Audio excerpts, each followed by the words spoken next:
There are a number of built-in obstacles which impede the evolution and growth of our society. The first of these obstacles is the attitude of our people, which constitutes a bottleneck to development. My name is Tia Marie Alexander. I am 16 years old. I am from the Bonte Preparatory High School. My name is Sian Alfred. I'm from the Vieux-Fort Comprehensive Secondary School. I'm in Form 5 and I'm 16 years old. Okay, so my name is Devian Alexander. I'm 16 years old and I'm in Form 5 and I attend the Binfield Comprehensive Secondary School. I don't see much I would like to change.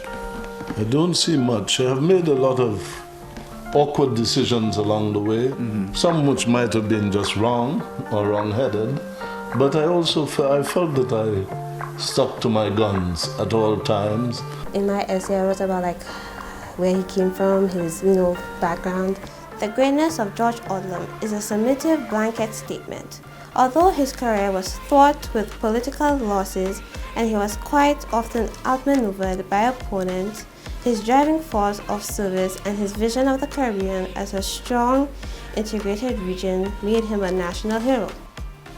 He is credited with being one of St. Lucia's most vocal politicians, endowed with the gifts of astounding intellect, irrefutable decency, and excellent oracy. George William Odlum was an exceptional student, an impressive politician, and a decent human being. He was a visionary ahead of his time and a proud fisher of men. George Odlum showed us that greatness is not only about what you have achieved, but the impact you have made on others.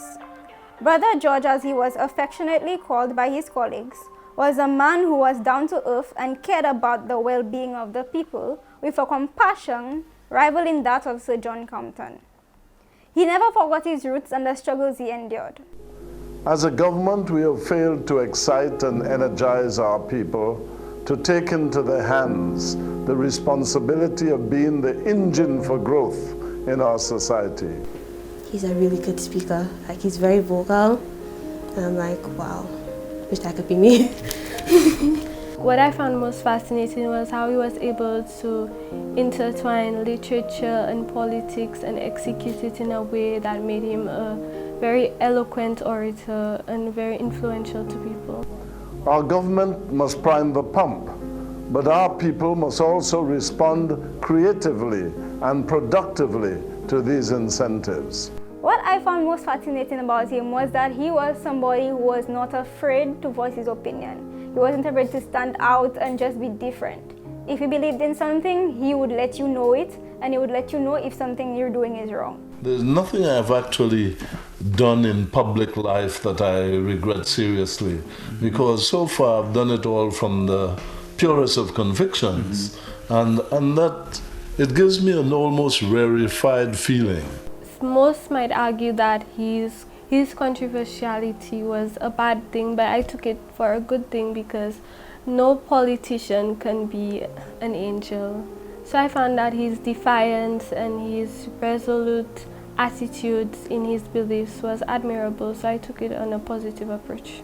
Some people see my contribution in terms of not having accomplished things, in terms of posts. I don't see it like that at all. I see my job as one of lifting the quality of life of the community, educating as much as I can, giving what I got. I always felt that my education was the property of the community and not my own. That's somebody I want to be like.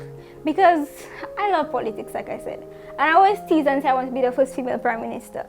But when I read about him, I was like, there is somebody who wanted the best for the country. Because I feel like now, politics has lost its true meaning. And when I said I wanted to be the first female prime minister, I wanted to change politics and make it about the people. So when I read about somebody who was all about the people, it motivated me and made me realize that there is hope.